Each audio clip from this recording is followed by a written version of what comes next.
doctor Norberto López Serna.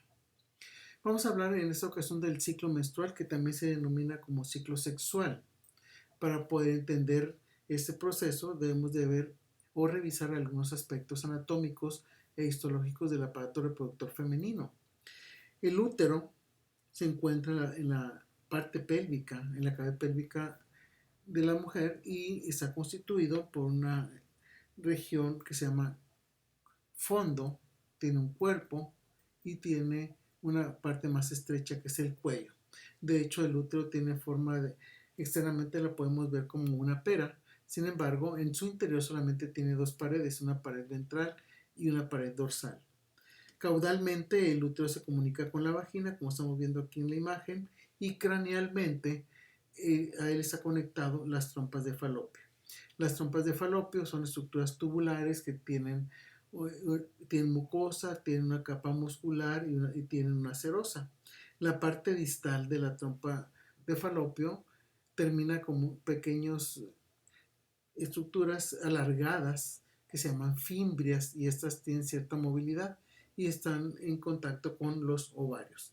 Esa parte de las fimbrias de la trompa es la parte más distal, y lo podemos ver aquí la parte más ancha. Claro, este es un esquema, y en esta región es donde ocurre la fecundación. Se llama región apular de la trompa.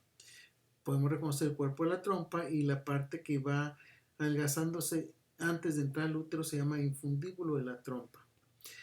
Más adelante vemos cómo esta trompa atraviesa la pared del útero. Eso es lo que conocemos región intramural de la trompa de falopio.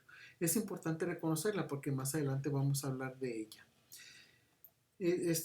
La parte del útero, la parte más caudal, les decía, es lo más estrecho, y aunque el interior es una cavidad virtual, en esta región que se llama cervix, la cavidad es un pequeño conducto, se llama conducto cervical. Tiene un orificio cervical externo que comunica con la vagina y un orificio cervical interno que comunica con la cavidad uterina. Si vemos la pared del útero, está conformada por tres regiones. Una región que está en contacto con la luz, que se conoce como endometrio. La parte más ancha, que se conoce como miometrio. Este miometrio es músculo liso, y la más gruesa debido a que este órgano se va a extender tan ampliamente debido a que puede contener hasta un feto de 3 kilos aproximadamente, y tiene una membrana muy delgada externamente que se llama perimetrio. Si hacemos un corte transversal de esta pared, voy a poner aquí un corte de toda la pared, un corte histológico. Ahorita lo vamos a ver en mayor aumento, y dan de cuenta que hacemos un corte a este nivel, y sería lo mismo a cualquier nivel donde cortemos la pared en el cual veamos las tres capas. Si yo roto esa pared hacia arriba, aquí sería la cavidad del útero. Vemos que es una mucosa, como se ve ahí. Eso es el endometrio. Como les comentaba, y viéndolo en un mayor acercamiento, todo esto es músculo liso, y es lo más grueso de la pared del útero. Y finalmente, muy apenas se ve aquí en la imagen, una membrana muy delgada que se conoce como perimetrio. Es importante estos aspectos histológicos para entender los cambios que van a suceder, sobre todo en el endometrio, que es esta parte. Como ven ustedes aquí, en esta región es la cavidad uterina, y acá está la región del músculo, que es el miometrio. Entonces, todo esto es el endometrio. Está compuesto por glándulas. Estas estructuras que ven ustedes como esféricas realmente es una glándula tubular que al ir creciendo de abajo hacia arriba, pues como no es totalmente recta, cuando sale un corte histológico se ven como si fueran estas rueditas. Por ejemplo, esta glándula es toda esta, es tubular, y nace en la parte basal del endometrio. Lo que está en contacto con la luz del útero se conoce como capa compacta del endometrio, que es esta región, esta que ven ustedes aquí. Todo esto donde predominan las glándulas es la capa esponjosa, y la capa basal es esta región que se ve más oscura, más basófila. Aquí esta está en contacto con el miometrio, y de hecho esta capa basal es la responsable que se regenere el endometrio, la capa funcional. La capa funcional del endometrio es esta capa compacta y la capa esponjosa, que son las que durante el ciclo crecen y luego después se pierde esa capa si no hay un embarazo, se pierde la capa funcional terminando como una menstruación. Más adelante vamos a verlo en detalle. Ven ustedes que las glándulas están separadas por tejido conectivo y entre ellas debe de haber vasos sanguíneos, aunque no se observa. En la región basal, que es la capa basal, aquí nacen las glándulas y nacen también los vasos sanguíneos que están conectados con arterias principales del órgano. Eso nada más es un pequeño segmento del endometrio. Si lo vemos en otro corte, ven ustedes que en este endometrio, que es lo que llamamos endometrio proliferativo, al principio las glándulas son rectas, como las ven aquí ustedes. Hay mucho tejido conectivo entre ellas, hay vasos sanguíneos y llegan aquí. Más bien desde la basal nacen esas glándulas y se abren a esta cavidad que es la cavidad uterina. Lo que se observa aquí en esa parte son restos del resto de la pared. Recuerden que es un segmento nada más de la pared del útero. Entonces cuando se hace el corte también sale una parte de la pared contraria. Vemos aquí cómo se ve histológicamente esas regiones.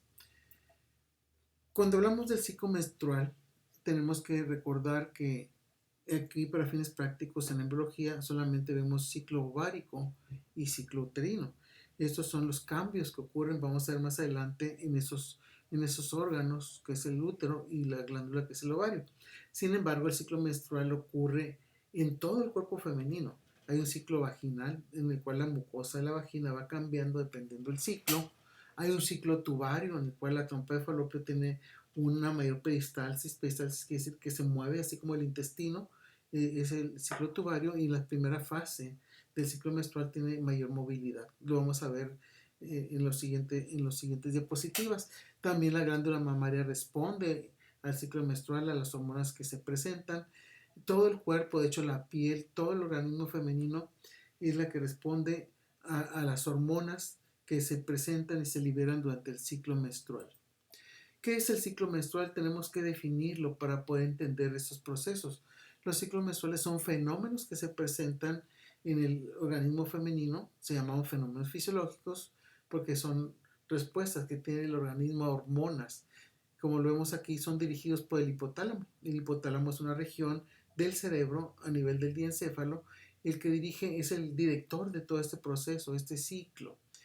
Y gracias a él, estimula a otros tejidos o estructuras que sintetizan hormonas y las liberan.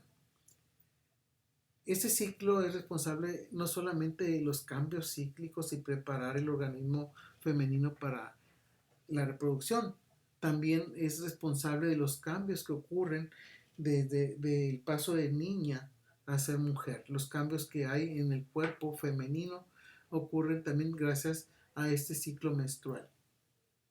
Otros objetivos, les decía, es la reproducción. En la mujer hay una etapa reproductiva que empieza alrededor de los 10, 11 años y termina aproximadamente 40 a 45 años. Esto es variable. ¿A qué edad inician estos ciclos? Pues es muy variable entre las mujeres debido a que hay aspectos que responden, por ejemplo, a factores genéticos. También pueden responder el inicio de estos ciclos dependiendo de la zona geográfica. Se sabe que, por ejemplo, los lugares nórdicos, los lugares fríos, como países europeos o también podemos decir Canadá, otros lugares fríos, los ciclos empiezan más tardíamente, empiezan a los 14, 15, 16 años, pero depende también mucho, como les comentaba, del aspecto genético. En el caso de los lugares más cálidos, como cercanos al Ecuador, como nuestro país en México, como Brasil o otros lugares, empiezan más tempranamente, entre 9 y 12 años aproximadamente. Entonces, como ven, depende de la zona geográfica, pero también depende mucho de la parte genética. ¿Cuál es el signo que nos demuestra que ya comenzaron los ciclos menstruales? Esto es la primera menstruación. El primer flujo sanguíneo menstrual se llama menarquia. Entonces nos indica que ya comenzaron los ciclos menstruales y cada cierto tiempo, hablamos de cada mes, pero es variable como lo vamos a ver, Cada cierto tiempo estos procesos ocurren cíclicamente hasta que terminan y terminan con la última menstruación que se denomina menopausia. Y también varía mucho la edad de las mujeres que llegan a la menopausia. Puede ser 40, 45 años o 50, o algunas mujeres por algunas razones llegan a la menopausia en etapas muy jóvenes. ¿Quién dirige todos esos ciclos? Les comentaba, hay que ver al eje hipotálamo hipófisis gónada. Como lo vimos para el varón, es el mismo eje, son las mismas hormonas, pero aquí va a ser diferente lo que ocurre. Vemos aquí que el hipotálamo, como les mencionaba, es una región del diencéfalo que está en el cerebro, en la parte caudal, y el eje es ese hipotálamo. Lo que ocurre en el hipotálamo responde la hipófisis, y la hipófisis también libera hormonas en el cual responde la gónada, que es el ovario. Por eso hablamos de un eje hipotálamo, hipófisis, gónada, como en el varón. Pero aquí la gónada es el ovario. ¿Qué sucede? Son las mismas hormonas. Para poder hablar del ciclo menstrual, primero hay que recordar el ciclo ovárico que vimos en el video anterior, cuando hablábamos de la maduración folicular. El ciclo ovárico es parte del ciclo menstrual. Vamos a hablar de un ciclo menstrual de 28 días. Después ya veremos cuando los ciclos son más largos o son más cortos. Utilizamos 28 días porque es más entendible, pero ya veremos cuál es la diferencia, si son más días o menos días. Como vimos en el video anterior, el ciclo ovárico responde a este eje. ¿Quién es el que empieza todo este proceso? El hipotálamo, como les comentaba, a través de las hormonas liberadoras de gonadotrofinas, que se conocen como GnRH. Estas hormonas, al liberarse del hipotálamo, van y estimulan a la hipófisis anterior. Acuérdense ustedes que se llama adenohipófisis. Esa sintetiza y libera dos hormonas, la FSH, que es la hormona folículo estimulante, y la luteinizante. Esta hormona, ambas hormonas son las mismas del varón, pero aquí van a actuar diferente. En el caso aquí de la mujer, se liberan por etapas. En la primera etapa o en la primera fase del ciclo, hablando de un ciclo de 28 días, vemos que se libera la FSH y su órgano blanco. El órgano blanco es el ovario. Cuando hablamos de un órgano blanco o un tejido blanco, son aquellas gónadas o estructuras que responden a una hormona o a una molécula. En este caso, el ovario va a responder a la FSH, y ahorita vamos a ver qué estructuras, hablando de folículos, responden al FSH. Ustedes recuerdan que en el video anterior hablamos cuando empezaba la maduración de los folículos, que maduran entre 15 o 20, algunos dicen que hasta 50. Había sido anteriormente un folículo primordial con células foliculares planas, después se vuelven poliédricas, se vuelve un folículo primario, más adelante pasa a un folículo secundario cuando empiezan a formarse cavidades entre ellas. Recuerden que el folículo está rodeado de sus tecas, la teca externa, que es fibrosa, la teca interna, que es principalmente muy vascularizada, pero también tiene células que van a participar, y el folículo tiene una pared, recuerdan ustedes, que es la granulosa, que son células foliculares. Otras células foliculares semejantes rodean al ovocito y lo unen a esa pared de la granulosa. Acuérdense ustedes que aquí en la maduración el ovocito es un ovocito primario que está detenido en dictoteno. Durante toda esta etapa de maduración folicular se producen estrógenos. Esos estrógenos van a irse por vía sanguínea, como lo vemos. Para eso sirve la teca interna, que es muy vascularizada, lo lleva a todo el cuerpo femenino y va a llegar al cerebro, va a llegar a la piel, a la glándula mamaria, como les decía, a la vagina, y principalmente en nuestro caso que vamos a hablar es el endometrio. Entonces son muy importantes los estrógenos que van a estimular al endometrio para su fase proliferativa, como veremos. Ahorita estamos viendo qué pasa en el ciclo ovárico. Eso llamamos fase folicular. ¿Por qué? Porque es cuando maduran los folículos en cada ciclo. Recuerden que cuando ya está maduro el folículo, como lo vimos, se rompe el folículo, se rompe el estigma, se libera el ovocito. Para ese momento el ovocito, unas horas antes, se elevó la hormona luteinizante. Gracias a ella se reactivó el ovocito del folículo que estaba en mejores condiciones. Terminó la maduración del ovocito como un ovocito secundario, se convierte en un folículo preovulatorio produce la inhibina, de tal manera que se inhiben los demás folículos que hemos dicho que habían comenzado, se vuelven cuerpos atrésicos, y este folículo que sí maduró se rompe y sale el ovocito.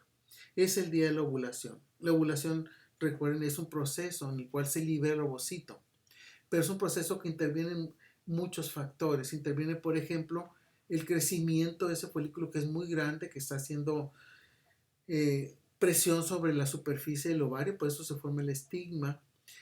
El músculo liso de la teca externa también se contrae en sus células, presiona ese folículo que está lleno de líquido folicular, en el cual hay hormonas, hay líquido, hay electrolitos.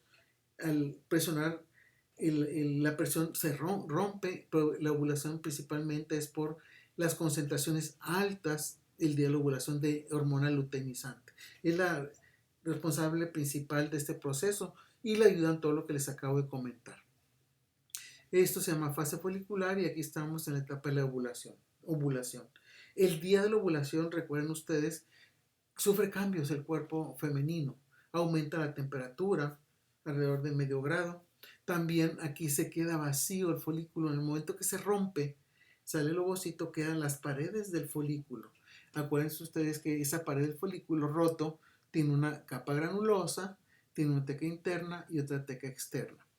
En el momento que se rompe esa pared, como es un órgano, una glándula que está viva, tiene un sangrado.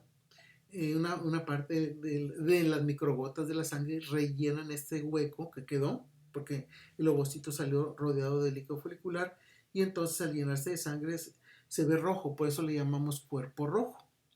Recuerden que los ovarios, les comentaba, están en la región pélvica, en la cavidad pélvica, y atrás de ellos y del útero está el intestino. En esa región hay mucho tejido nervioso, está muy inervado.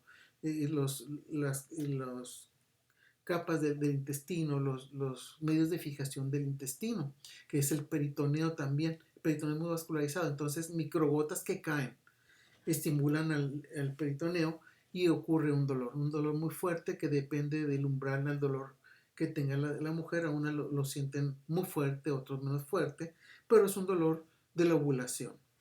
Le llaman fenómeno de Mittelsmere, que es un fenómeno que le pusieron ese nombre, que indican un sangrado a la mitad de la menstruación, pero es un pequeño sangrado que microgotas caen a la cavidad pélvica, y entonces ustedes recuerden que la sangre es irritante, entonces irrita el peritoneo, por eso se produce el dolor. Ese es el fenómeno de Mittelsmere o pequeño sangrado de la ovulación. Después de esto pasa la segunda parte del ciclo ovárico. Entonces ya empiezan a bajar la FSH. Acuérdense ustedes que el folículo produjo inhibina para que bajara la FSH. Al bajar la FSH se aumenta la LH. Aquí ven ustedes el cuerpo rojo, que no dura mucho tiempo porque la sangre es degradada. Y entonces las capas, que es la granulosa y la teca interna, se asocian y entonces son estimuladas por la hormona luteinizante. Esa hormona luteinizante estimula a ambas capas para que produzcan progesterona, que va ocupando el espacio donde estaba la sangre y se forma lo que llamamos cuerpo amarillo. Un cuerpo amarillo es progesterona que está en esa región. La progesterona es muy importante, como lo vamos a ver, para el ciclo endometrial, porque principalmente aumenta la actividad del músculo liso de los vasos sanguíneos del endometrio y estimula a las glándulas endometriales para que secreten, como lo vamos a ver. Entonces la producción de progesterona va elevándose los primeros 7 días, desde la ovulación hasta el día 21, cuando es un ciclo de 28 días, cuando llega el máximo crecimiento de ese cuerpo amarillo. De hecho, esta segunda fase del ciclo menstrual le llamamos fase lútea, porque es cuando más se produce la progesterona y ese cuerpo lúteo. Si no hay un embarazo, ese cuerpo lúteo se va haciendo más pequeño, se va degradando. Al bajar la LH, las concentraciones de LH, disminuye la progesterona, ya no se produce tanta progesterona, y finalmente eso que fue cuerpo amarillo queda como un cuerpo blanco. Un cuerpo blanco es un folículo que se desarrolló y al no haber un embarazo queda como una cicatriz, es un cuerpo blanco. El cuerpo blanco entonces nos está determinando que es un folículo que empezó a madurar, como lo vimos aquí durante la fase folicular, se liberó un ovocito y continuó esa fase lútea, finalmente quedó como cuerpo blanco. Los folículos que habían comenzado a madurar con el que sí pudo ovular, estos mueren y quedan también como cicatrices, semejan mucho al cuerpo blanco, pero a esto le llamamos cuerpos atrésicos.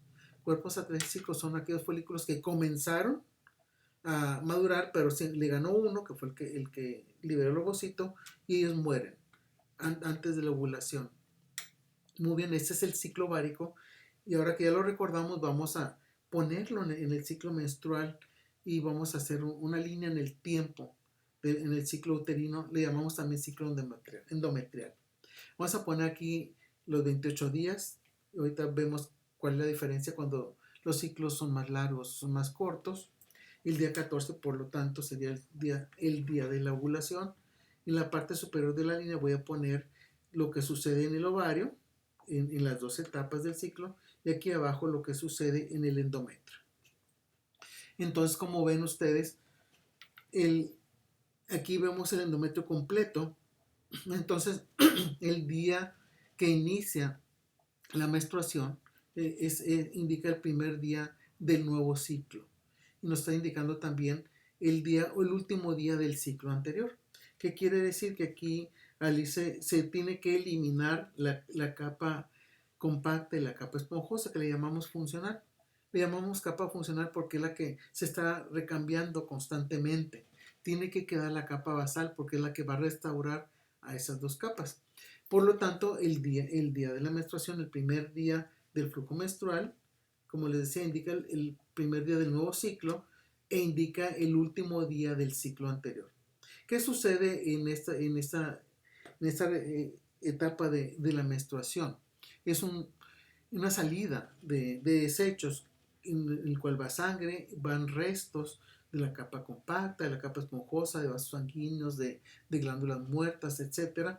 Y durante 3 y 5 días el flujo menstrual es muy variable entre una mujer y otra por los aspectos genéticos y también va a depender de si está utilizando hormonales o no. Entonces esto va a variar. Pero por lo general son de 3 a 5 días. Entonces empieza a liberarse ese tejido que ya no sirve. Aquí abajo voy a poner las dos hormonas que son de la hipófisis, la FSH y la LH, cómo se van elevando y qué sucede en esta parte. Entonces ven ustedes cómo se va liberando por capas, se va eliminando la capa funcional durante los primeros días y finalmente vemos nosotros que ya nada más quedó la capa compacta. El siguiente etapa, y no es etapa, todo esto es una sola etapa, pero esta es la fase menstrual. Una vez que ya queda, que se eliminó la capa funcional, vemos que está pasando en el ovario. Y en el ovario está comenzando a madurar los folículos. Y durante esa maduración recuerden que se producen estrógenos. ¿Quién los produce? Los producen las células de granulosa, o sea, las células foliculares, son las mismas. Entonces, esos estrógenos que se produjeron gracias a el estímulo del FSH al ovario y específicamente al folículo y más específico a las células foliculares, ellas son las que producen los estrógenos.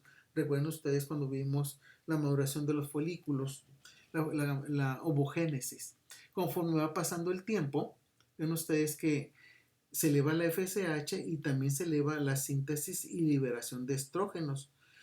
Y como recuerdan que hay teca interna y teca externa, los estrógenos que se producen aquí se van por los vasos sanguíneos de la teca interna, se van a todo el cuerpo y llegan en este caso aquí al endometrio. El endometrio entonces empieza a regenerarse gracias a los estrógenos.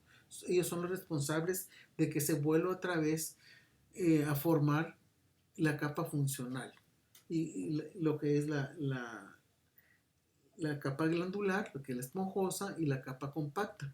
De tal manera que para el día de la ovulación, el endometrio ya se regeneró totalmente. Vemos nosotros glándulas rectas que no tienen líquido en su interior. Vemos vasos sanguíneos que vienen de los vasos principales del útero.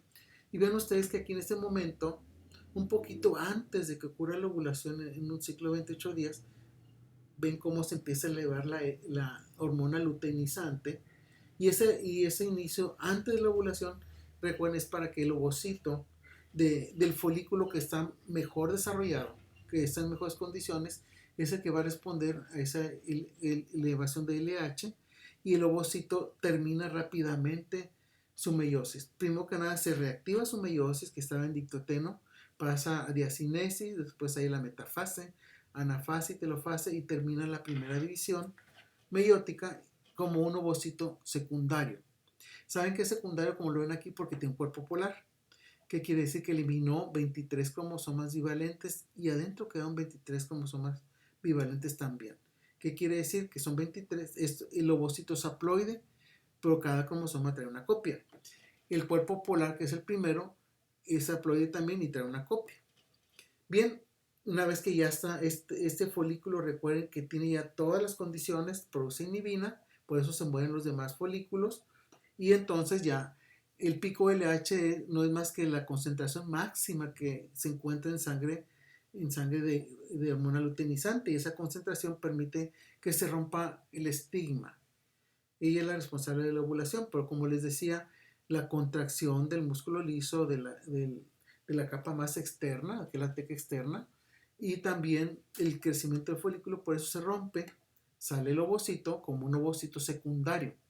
Sus células en el interior se denominaban células del cúmulo óforo, salen con ellas y también líquido folicular que los está rodeando, y ahora el cúmulo óforo le llamamos corona radiada. Es un ovocito secundario que ahora está en metafase y se vuelve a detener en metafase para poder esperar a ser fecundado si es que le toca. Y vemos aquí ya que empieza la segunda fase del ciclo endometrial uterino. La primera fase entonces se conoce como fase proliferativa. ¿Por qué? Porque proliferó el endometrio. Aquí es el día de la ovulación y sigue la siguiente fase en la cual se van a preparar esas glándulas para que secreten. ¿Por qué van a secretar? ¿Y qué van a secretar? Deben de secretar nutrientes para un futuro embrión. Y ahí entre los nutrientes hay mucina, hay aminoácidos, hay diversas moléculas que le van a servir al embrión. Bien, aquí en este momento está elevada la LH y entonces vamos a olvidarnos por el punto del ovocito, ya lo veremos en fecundación. Aquí ven ustedes, como les decía, la fase folicular del ovario. Gracias a que la fase folicular se produjeron estrógenos, el endometrio respondió como fase proliferativa y se preparó el endometrio para después prepararse para secretar. Bien, vamos a olvidarnos del ovocito y vamos a ver cómo es el endometrio en la etapa proliferativa que les dije hace un rato. Se los presenté hace un rato como aspecto histológico. Vamos a ver, esto es fase proliferativa. ¿Por qué lo sabemos que es proliferativa? Aquí ven ustedes la luz del útero. Aquí se ven las glándulas. Las glándulas están abiertas hacia la luz del útero. Aquí está una glándula, por ejemplo. Se ven, decimos glándulas rectas, pues se dan cuenta que no son realmente totalmente rectas, pero tienen cierta forma. Por eso les decimos rectas. Hay mucho tejido conectivo entre ellas. Se ve rojizo en algunas regiones porque hay muchos vasos sanguíneos. Pueden ver ustedes la capa compacta, la capa esponjosa y la basal. Este es un endometrio secretor. Van a ver ustedes que si vemos un acercamiento de ellos, vamos a ver otros aspectos que nos indican el diagnóstico de un endometrio secretor. Ahí están las capas que les acabo de mencionar y se las mencioné al inicio. Vamos a ver otro corte histológico, aquí lo ven. Es una glándula, ¿sí? Aquí viene la glándula, aquí está otra, son glándulas rectas. Para fines de examen prácticos decimos rectas, pero no son totalmente rectas. Fíjense que mucho tejido conectivo entre ellas. Si vemos un acercamiento de una de las glándulas de la pared, vamos a ver un detalle importante. ¿Qué es este? Vean ustedes que la mucosa de esas glándulas, sus células son cilíndricas. Pueden ver que los núcleos están así en orden, están en fila. Y esta parte, aunque no lo vemos, hay una membrana muy delgada que se llama membrana basal. Entonces estas células, los núcleos están pegados o dirigidos hacia la membrana basal, y el citoplasma de las células lo podemos ver que se orienta hacia este espacio, estas glándulas. Aquí están vacías porque estamos viendo aquí una fase proliferativa. Ven ustedes tejido conectivo, y eso que ven aquí en rojo son vasos sanguíneos. Miren, aquí está el endotelio de un vaso, se ven aquí unos eritrocitos, aquí es otro vaso, aquí otro, puede ser el mismo, nada más que no sale totalmente en el corte porque es un corte histológico. ¿Qué es importante para reconocer que es una fase proliferativa? Que las glándulas están vacías, como lo vemos aquí, luego regreso aquí, están vacías, están casi rectas, hay mucho tejido conectivo y el epitelio es así. Vamos a continuar con el ciclo menstrual y vamos a ver la segunda fase del ciclo menstrual. Acuérdense ustedes que cuando se rompió el estigma y salió el ovocito, se llenó de sangre, de un cuerpo rojo. Ahora está elevada la LH, la ven aquí en azul, y esa LH está estimulando a esta capa interna que es granulosa y la capa de la teca interna. Ambas se juntan, entre las dos van a producir progesterona. Esta se acumula en el interior y la sangre es degradada. Se forma lo que llamamos cuerpo amarillo, como ustedes lo ven. Ese cuerpo amarillo no es más que progesterona que está ahí alojada y se va liberando a través de esa granulosa y pasa a los vasos sanguíneos de la teca interna y se va a todo el cuerpo femenino. Y por eso el cuerpo femenino tiene otros cambios diferentes. Los cambios aquí que vamos a ver son en endometrio.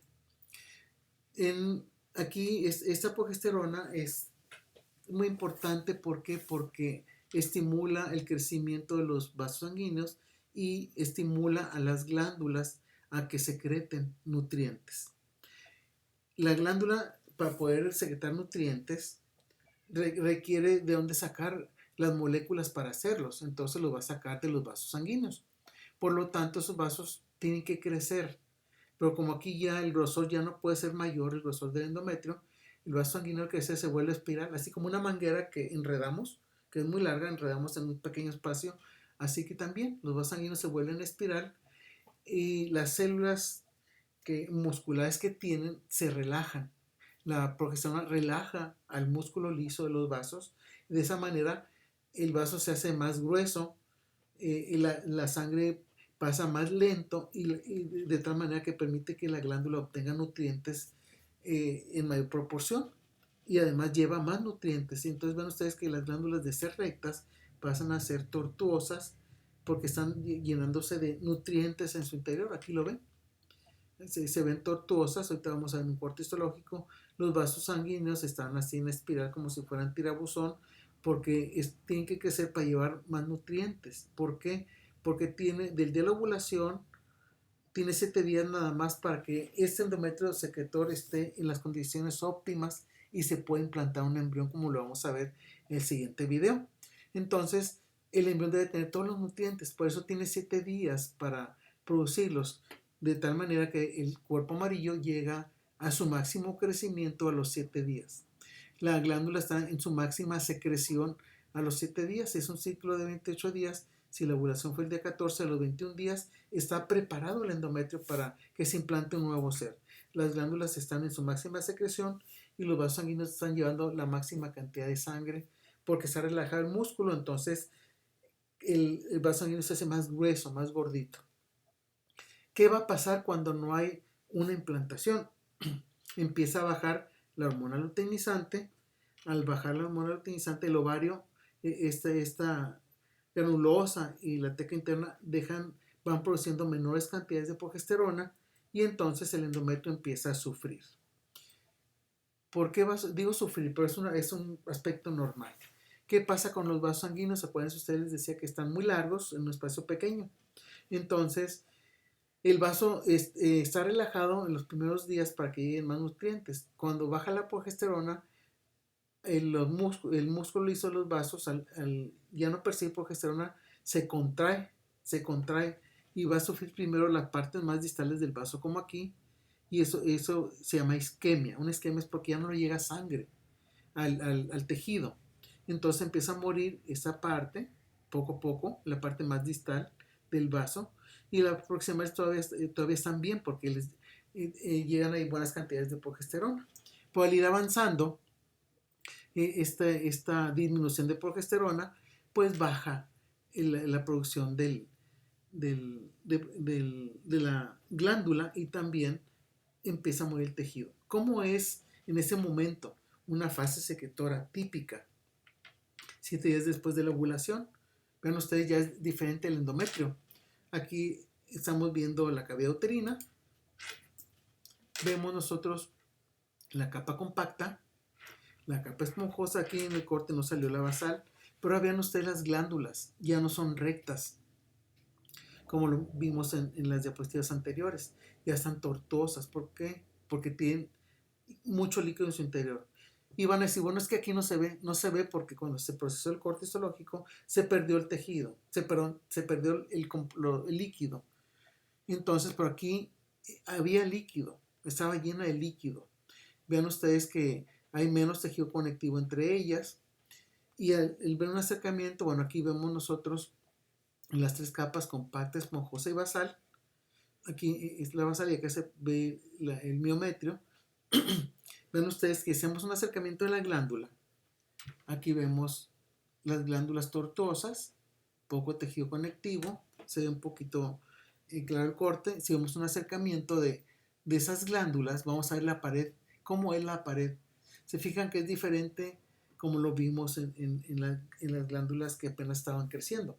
Ahora el epitelio de la glándula ya no se ve cilíndrico, se ve tortuoso, se ve irregular, porque el citoplasma que estaba dirigido hacia la cavidad de la glándula, ahí había los componentes que estaba produciendo las células glandulares, la liberaron al espacio, entonces la célula se hizo más pequeña. Hagan de cuenta que a la célula como que la aplanamos y sale todo el componente hacia adentro de la glándula y queda muy delgadito, muy chiquita la célula, solamente sus núcleos. Entonces el epitelio ya es irregular porque ya no tiene el citoplasma componentes, todo lo liberó aquí. Son glándulas de una fase secretora típica. A los 7 días después de la ovulación ya debe estar en su máxima secreción para poder recibir a un nuevo ser. Todo esto la naturaleza lo tiene bien programado y vamos a ver cuando veamos implantación el porqué de este proceso. Vemos aquí, comparamos un endometrio en fase proliferativa. Les decía, las células son cilíndricas. Ven ustedes cómo el citoplasma mira hacia la luz de la glándula, está completo y acá ya no. ¿Por qué? Porque los componentes del citoplasma se liberaron aquí. Esta es la diferencia entre una fase proliferativa y una fase secretora en sus glándulas.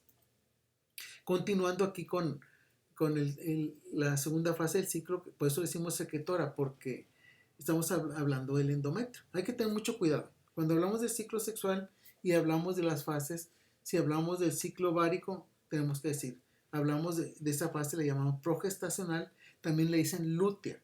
¿Por qué lútea? Porque la hormona luteinizante estimula la formación del cuerpo lúteo y te dicen progestacional. Si hablamos del endometrio, decimos es una fase secretora. No podemos decir endometrio fase progestacional. El que está en fase progestacional es el ovario. Hay que tener mucho cuidado en la medicina. El médico siempre es muy específico en lo que está diciendo. Bien, ven ustedes que cuando ya vemos a los 7 días y si no hubo una implantación, les decía, baja la LH y entonces sufren las glándulas. Ven ustedes en este corte, es un corte endometrio, las glándulas están rotas. Si vemos un acercamiento, aquí está la glándula, está rota. ¿Qué quiere decir? Que aquí ya hubo isquemia, hay isquemia. Por eso este tejido ya está muerto y entonces si nos regresamos un poquito vamos a ver si aquí en las glándulas nos regresamos un poquito en la imagen. Aquí al estar muerto se empieza a barrer el tejido y se pierde. En el momento que sale el líquido menstrual, empezó la menstruación, empezó el nuevo ciclo y terminó el ciclo anterior que sería este. De esa manera podemos entender al ciclo menstrual y recordar las fases. Estamos hablando de un ciclo menstrual que tiene un ciclo ovárico, un ciclo uterino endometrial.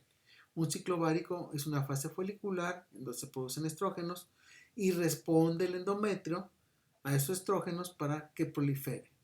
Una fase secretora que la LH estimula a la granulosa y a la teca interna para que produzcan progesterona, se llama fase lútea del ovario y responde el endometrio como fase secretora.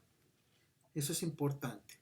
Aquí vemos, esta es una isquemia. Algunos autores dicen Esto es una fase, no, la isquemia simplemente es parte de la fase secretora en la cual ya está sufriendo el endometrio y está muriendo y va a empezar la menstruación, la eliminación de toda esa capa funcional. Aquí lo vemos ya completo esa fase, ven ustedes cómo fue creciendo el cuerpo lúteo. Empieza a disminuir porque baja el LH, las glándulas dejan de funcionar, por eso ven ustedes que empiezan a quedar vacías y empieza a morir el tejido y después comienza la menstruación como lo vemos aquí. Aquí en este caso porque la diapositiva no me alcanzaba el lugar, pero esto, pérdida menstrual, empieza aquí en este caso el día 28, empieza aquí, aquí termina el ciclo y empieza el día 1 del nuevo ciclo.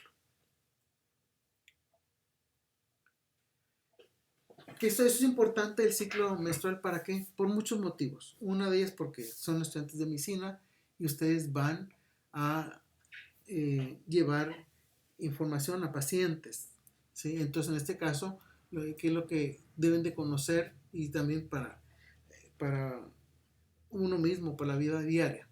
¿Cuál es el periodo fértil y el periodo no fértil? No decimos infértil, hay que decir no fértil. ¿Por qué? Porque estamos hablando de una pareja fértil, estamos hablando de la mujer. Aquí en este caso, cuando hablamos de periodo fértil, es cuando ocurre la ovulación, es cuando tomamos como base la ovulación. Es el momento en que puede ser fecundado un ovocito, entonces es un mejor momento de fecundación, de fertilidad. Pero recuerden ustedes que debemos de tener algunos días previos, 3 días antes o 3 días después. O sea, el periodo fértil, por ejemplo, en este ciclo de 28 días, ese es día 14, 13, 12, 11. El 11 empieza el periodo fértil y termina 14, 15 y 6 en el día 17. Del 11 al 17 es el periodo fértil. Aunque sabemos que el ovocito vive 24 horas, pero sus mejores horas son las primeras 12. El espermatozoide vive 72 horas, 3 días. Por eso debemos de tener en cuenta la vida media del espermatozoide porque depende mucho de la fertilidad. Por eso hablamos de 3 días antes y 3 días después. Los días no fértiles, ¿cuáles son? Pues en la primera fase, que es la fase folicular, es no fértil porque aquí apenas están madurando los ovocitos. No hay nada que fecundar hasta que salen en el día de la ovulación. El otro periodo no fértil es después de que terminó la ovulación, 3 o 4 días después, es periodo no fértil. ¿Por qué? Porque aquí ya el ovocito ya se murió. En caso de que haya habido ovulación, y aunque haya aquí espermatozoides vivos, ya no tienen a quién fecundar. Entonces, cuando hablamos de periodo fértil y no fértil, son aspectos importantes, sobre todo para cuando damos un consejo de la pareja que se quiere embarazar o la pareja que no se quiere embarazar. Que explicarle cómo decirles si se quiere embarazar, cuáles son los días más fértiles y que estén preparados. Y los que no se quieren embarazar, qué días se tienen que cuidar para que no haya un embarazo. Eso es importante para ustedes como estudiantes que van a llevar educación más allá. Tenemos también que hablar de ciclos regulares y de ciclos irregulares. Ahorita les puse el ejemplo de todo el ciclo menstrual con 28 días. ¿Por qué? Porque es más fácil de explicarlo. También porque hace muchos años decíamos, lo más frecuente son de 28 días, pero hay mucha variación. Como les decía, depende del aspecto genético, también de cuánto duran los ciclos, depende del área geográfica, depende también de si utilizan hormonales o no, depende de muchas cosas. Pero cuando vemos un ciclo regulares, estamos hablando de ciclos que siempre duran el mismo tiempo. Por ejemplo, si es de 28 días, siempre son cada 28 días, cada 28 días, cada 28 días. Si vemos un ciclo más largo, de 32, pues es un ciclo regular y es normal siempre y cuando se hacen siempre cada 32, cada 32. Cuando hay ciclos, por ejemplo, un ciclo de 28, otro de 32, después de 27, luego 35, esos son ciclos irregulares. ¿Qué quiere decir? Que hay alguna alteración en el eje hormonal o hay una alteración en el ovario. Eso hay que siempre recomendar que lo revise el ginecólogo, que revise a la mujer para ver qué está pasando. Cuando son de ciclos de 32 días y esos son regulares, ¿cuándo va a ser la ovulación? El día 18. ¿Qué quiere decir? Que la menstruación siempre se da cuando no hay un embarazo, siempre se va a presentar 14 días después de que ocurrió la ovulación. Por lo tanto, la segunda fase del ciclo que hablamos del ciclo sexual, es la que siempre va a ser constante, siempre va a ser 14 días. Si hay un ciclo de 32 días, ¿qué es lo que sucede? El que se va a alargar va a ser la primera fase, la fase folicular, hablando del ovario. Tomando como ejemplo el ovario, la fase folicular, que es la que va a durar más, y lo que suceda en el ovario va a responder el útero. Por eso les pongo el ejemplo del ovario. Entonces, lo que más se va a alargar es la fase folicular. Estamos hablando del endometrio, pues claro, lo que se alarga más es la fase proliferativa. Puede haber ciclos de menos días, de 27 también. Entonces la ovulación tendría que ser el día 13. Igual les digo, es normal si es cada 27 días, cada 27 días. Las mujeres son diferentes unas de otras. Unos tienen ciclos de 32, otros de 30. Entonces la irregular depende de qué tan frecuente es que cambien el tamaño del ciclo entre uno y otro. Entonces eso es lo más importante que deben de reconocer como bases para entender la embriología y de entender qué sucede con la implantación, con la fecundación, todos esos aspectos. Muchas gracias.